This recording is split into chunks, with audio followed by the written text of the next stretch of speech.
Hey, it's been a while. Today I want to talk about intellectual slop content, what it is, and how you might have been seeing it a lot on social media right now, and the good things and maybe the bad things about it. So let's just go over it real quickly. So, what is intellectual slop content? Now, I think it's a combination of different things that leads you to believe that this content is stimulating in some sort of way, but in reality, it's no different than actual AI slop or things that you watch that you don't really have to think about. It's kind of like the Fruit Love Island sort of things, or those cat videos and stuff. While they may be enjoyable, maybe they're not the best for you. So a big proponent, a big person that kind of does this is Jet Franzen.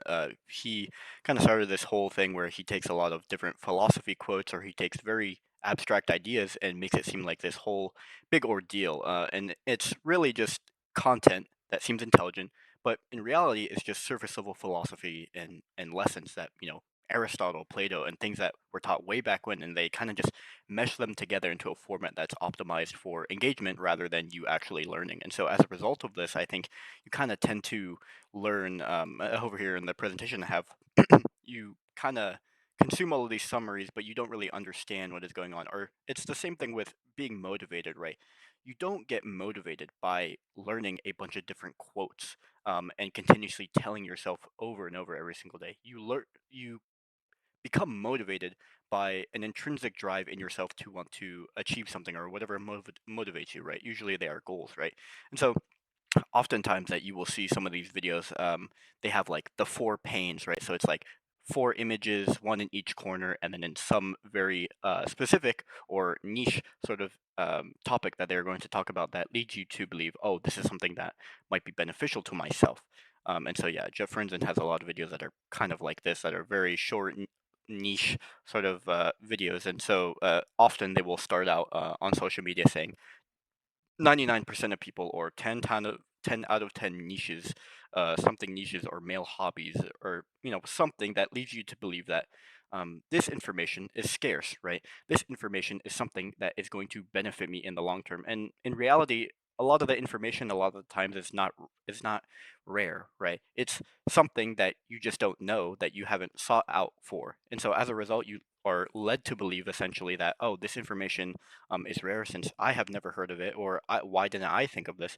And so, because you believe it is rare, or it is something that you have not heard of, that increases the clicks, and it's just going to drive your stimulation of your short and attention span, right?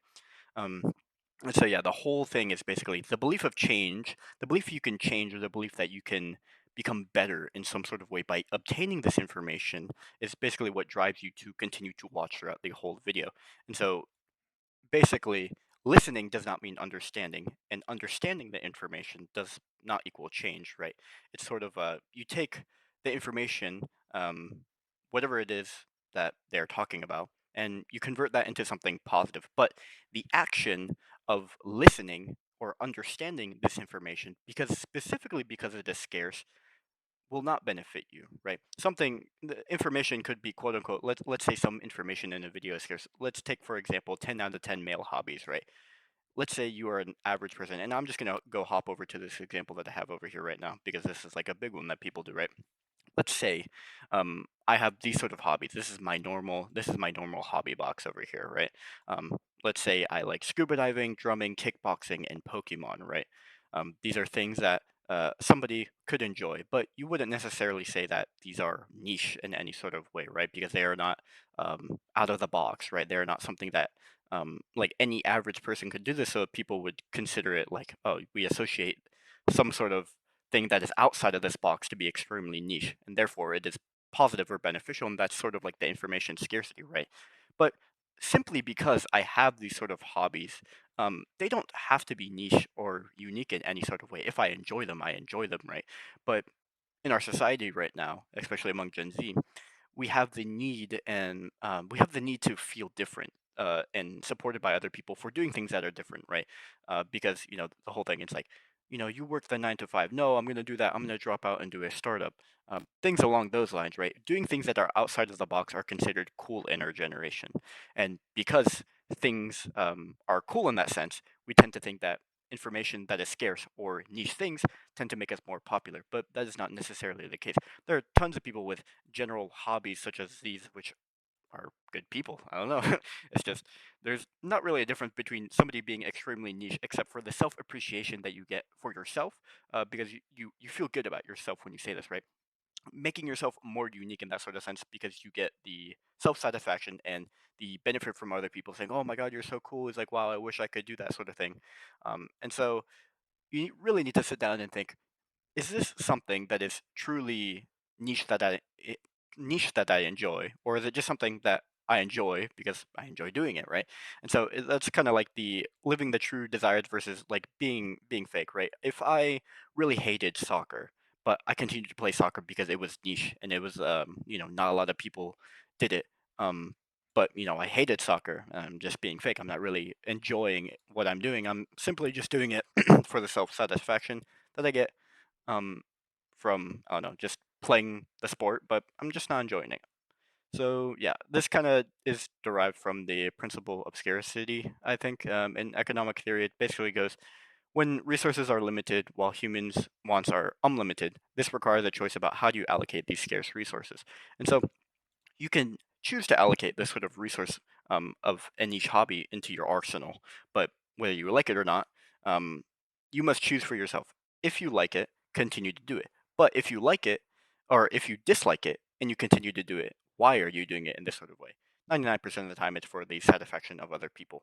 And so that's kind of like the whole main thing is that you don't need to have these sort of like performative niche ideas, hobbies, and things that you consume online in order to have this satisfaction from other people because humans are social by nature, right? We don't need that self satisfaction that we get from other people, right? And that's I think that's the main thing that we're kind of falling a trap into is that we want the approval so bad from other people that we're willing to take any information, whether we verify it or not, as niche or something that will make us improve ourselves in some sort of way.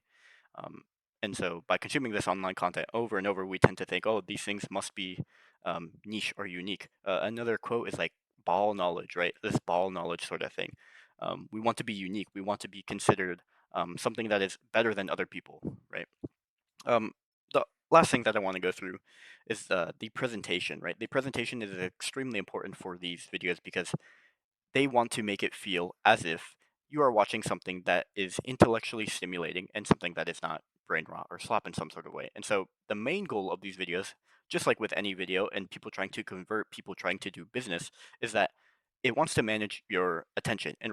And in this way, it does this through a number of other factors, just like any social media sort of marketing tactics that all the bigwigs do. Mouse clicks, bold lighting, slang, whatever it may be, something that it will allow this person to connect with you. And in doing so, they're able to preach whatever intellectual sort of slop content that they want to talk about to make you feel as if they are providing you with some sort of benefit, when in reality, these things are just very extremely surface level. And so instead of actually learning the idea or message that's present throughout history or that actual smart people have said, or successful people or whatever category you want to define it, you just learn a quote from that TikTok that you watched, right? And so these are also other examples that, 5 YouTube channels that will make you socially and intellectually, and then it has like the Book of Power and all these sort of images and stuff. And the reality is that you don't need all of these sort of things. You find things that are interesting to you. You find things that will make you socially and intellectually smarter, and it's up to you to go search out those information. But taking them at face value from people and learning these lessons from young people who have not had the experiences, I personally think is really not the greatest idea, right? You obviously want to learn from people who are in the position that you want to be in, right? You don't want to take it from face value from somebody who has learned from other people but has not experienced them directly. And so that's kind of like my take for today. Hopefully, going to continue to make videos. Sorry for I don't know, the long delay.